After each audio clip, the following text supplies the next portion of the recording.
자신의 평판 따위는 신경 쓰지 마라. 누구든 자신에 대한 타인의 생각을 알고 싶어 한다. 자신을 좋게 떠올려 주기를 바라고, 조금 훌륭하다 생각해 주기를 바라고, 중요한 인간의 부류에 포함되기를 바란다. 그러나 자신에 대한 평판에만 지나치게 신경 써서 남들이 하는 이야기에 귀를 쫑긋 세우는 것은 좋지 않다.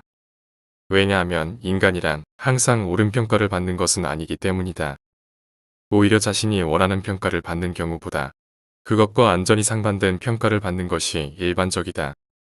현실이 이러함에도 불구하고 자신의 평판이나 평판 따위에 지나치게 신경 써서 괜한 분노나 원망을 가지는 것은 어리석은 짓이다. 타인이 어떻게 생각하고 있는가, 그 같은 일에 지나치게 연연하지 마라. 지쳤다면 충분히 잠을 자라. 자기 혐오에 빠졌을 때, 모든 것이 귀찮게 느껴질 때, 무엇을 해도 도무지 기운이 나지 않을 때, 활기를 되찾기 위해서는 무엇을 한 것이 좋을까? 도박이나 종교에 심취해 볼까? 아니면 유행하는 긴장 완화 요법을 시도해 볼까? 그것도 아니면 여행을 떠날까? 술을 마실까? 아니, 그 어떤 것보다도 제대로 된 식사를 하고 휴식을 취한 뒤 깊은 잠을 청하는 것이 가장 좋은 해결법이다. 그것도 평소보다 훨씬 더 많이. 그런 후 잠에서 깨어나면 새로운 기운으로 충만해진 다른 자신을 발견할 것이다. 주목받고 싶기에 주목받지 못한다. 자기연시여. 말하자면 자신만을 내세우는, 자신만이 특별히 주목받고자 하는 욕망이다. 모임에 참석하면 이것이 또다시 보인다. 어떤 이는 이야기나 풍부한 화제거리로, 또 어떤 이는 기발한 의상으로, 어떤 이는 넓은 인맥으로, 또 다른 이는 자신의 고립으로 각자 자신만이 주목받길 꾀한다. 그러나 그들의 이런 계산은 착각이다. 자신만이 주목받을 주인공이요, 타인은 관객이라는 생각을 가지고 있기 때문이다. 각자가 그런 생각을 하고 있으니 관계가 없는 연극이 되어버리고 결국에는 그 누구도 주목받지 못한다. 때때로 인생에도 이 같은 일이 일어난다. 어떤 사람은 권력으로, 어떤 사람은 학력으로, 어떤 사람은 동정을 이끌어내기 위해 애처롭게 행동하며 각자 주목받으려고 한다. 그러나 그 목적은 이룰 수 없다. 모든 이가 나 외의 타인은 자신의 관객이라 생각하기 때문이다. 함께 살아간다는 것, 함께 침묵하는 것은 멋진 일이다. 더 멋진 일은 함께 웃는 것이다. 두 사람 이상이 함께 동일한 체험을 하고 함께 감동하고 울고 웃으며 같은 시간을 함께 살아간다는 것은 너무나 멋진 일이다. 삶과 강하게 맞서는 것을 선택하라. 주구를 다루면서도 삶에 대한 자극이 되어주는 양서가 있는가 하면 생명을 주제로 하면서도 삶을 나약하게 만드는 해로운 책이 있다. 그 차이는 책에 담긴 삶의 자세가 어떠한가에 의해 가늠된다.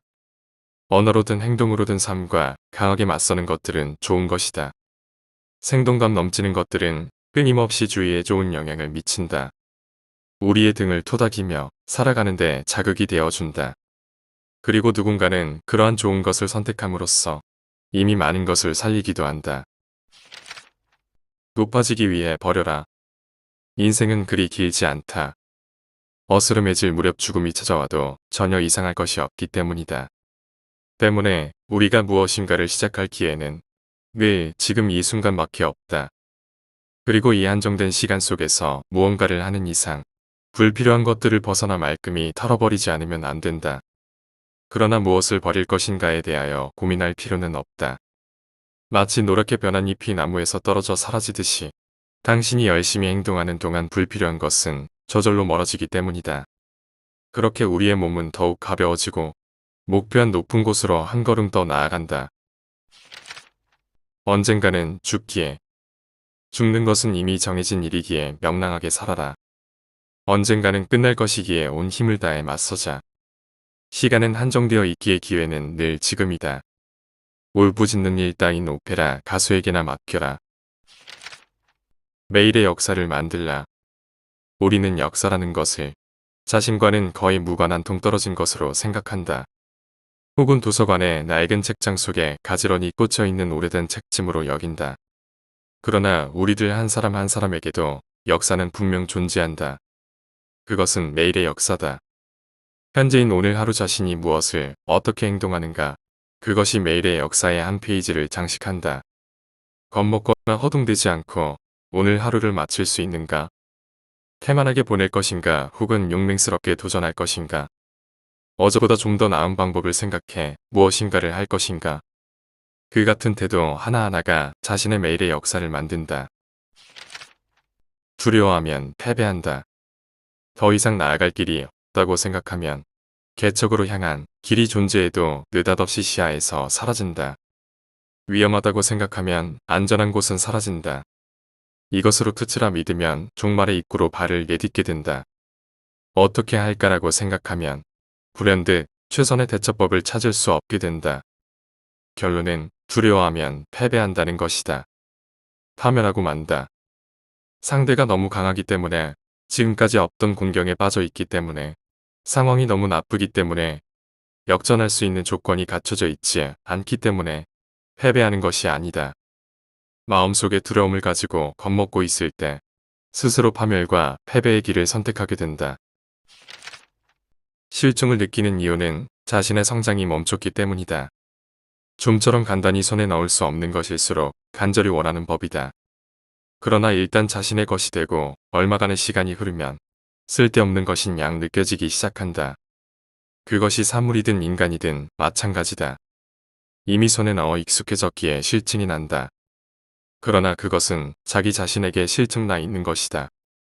손에 넣은 것이 자기 안에서 변하지 않기에 질린다. 즉, 대상에 대한 자신의 마음이 변하지 않기 때문에 흥미를 잃는다. 결국 계속해서 성장하지 않는 사람일수록 쉽게 실증을 느낀다. 오히려 인간으로서 끊임없이 성장하는 사람은 계속적으로 변화하기에 똑같은 사물을 가지고 있어도 조금도 실증을 느끼지 않는다. 정신의 자유를 위해서는 진정으로 자유롭고 싶다면 자신의 감정이 제멋대로 날뛰지 않도록 어떻게든 구속할 필요가 있다. 감정을 제멋대로 풀어놓는다면 그때마다 감정이 자신을 휘두르고 혹은 감정이 이끄는 한 방향으로만 몸과 마음이 향해 결국에는 자신을 자유롭게 만들지 못하기 때문이다. 정신적으로 자유롭고 본인의 의지대로 생각할 수 있는 사람은 이 같은 사실을 모두 잘 알고 실천하고 있다. 흙발로 들어오는 사람은 사귀지 마라. 친해지면 상대의 개인적인 영역에까지 성큼 발을 들여놓아도 된다고 생각하는 종류의 인간과는 결코 교제하지 마라. 그런 사람은 가족처럼 사귄다는 것을 빌밀어 결국 상대를 자신의 지배 아래, 영향력 아래 두려고 하기 때문이다. 교우관계에서도 서로를 혼동하지 않는 주의와 배려도 중요하다. 그것이 이루어지지 않으면 친구로 지낼 수 없다. 타인에 대하여 이것저것 생각하지 마라.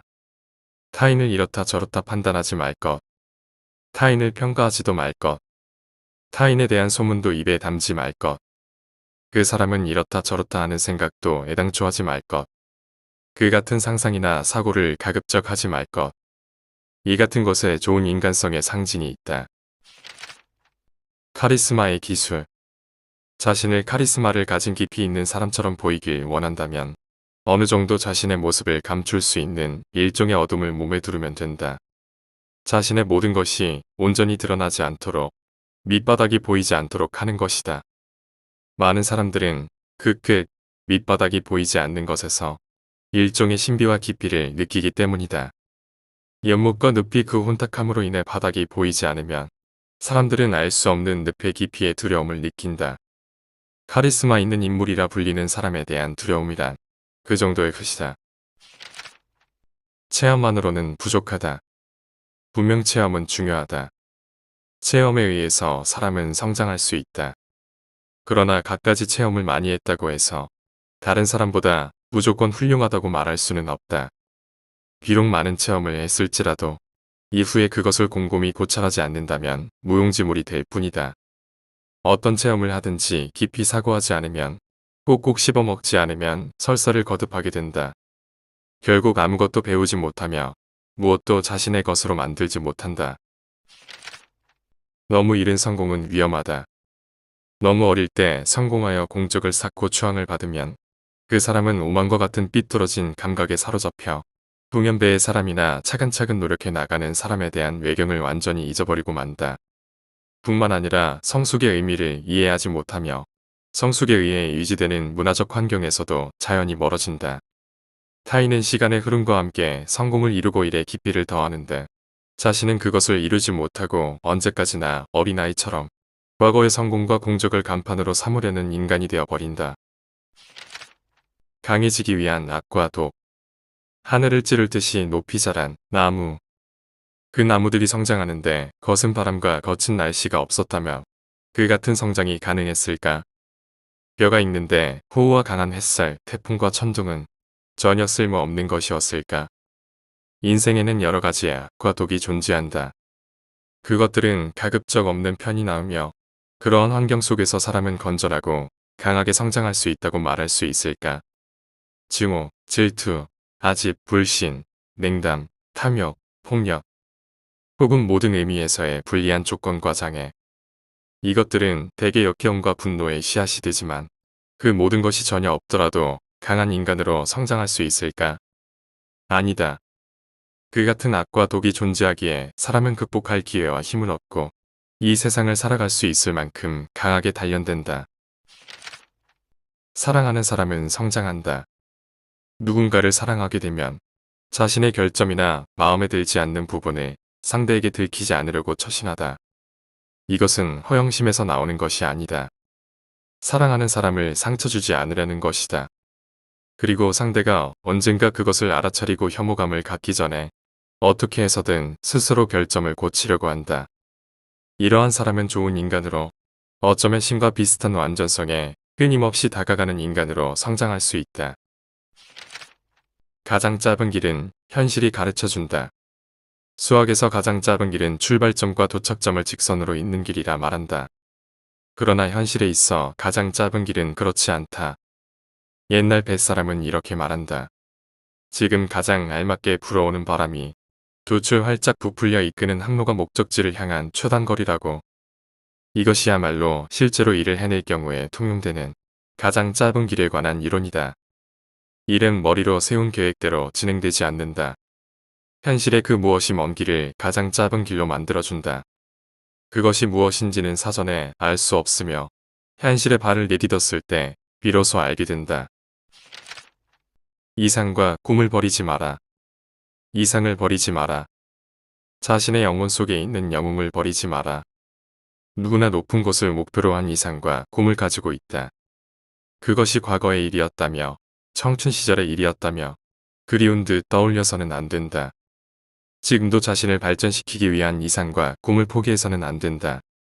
어느 사이엔가 이상과 꿈을 버리게 되면 그것을 말하는 타인이나 젊은 이를 조소하게 된다. 시샘과 질투로 마음이 물들어 혼탁해지고 만다. 발전하려는 의지나 자신을 이기려는 마음 또한 버려지고 만다. 나은 삶을 살기 위해서 자신을 하찮게 여기지 않기 위해서라도 결코 이상과 꿈을 버려서는 안 된다.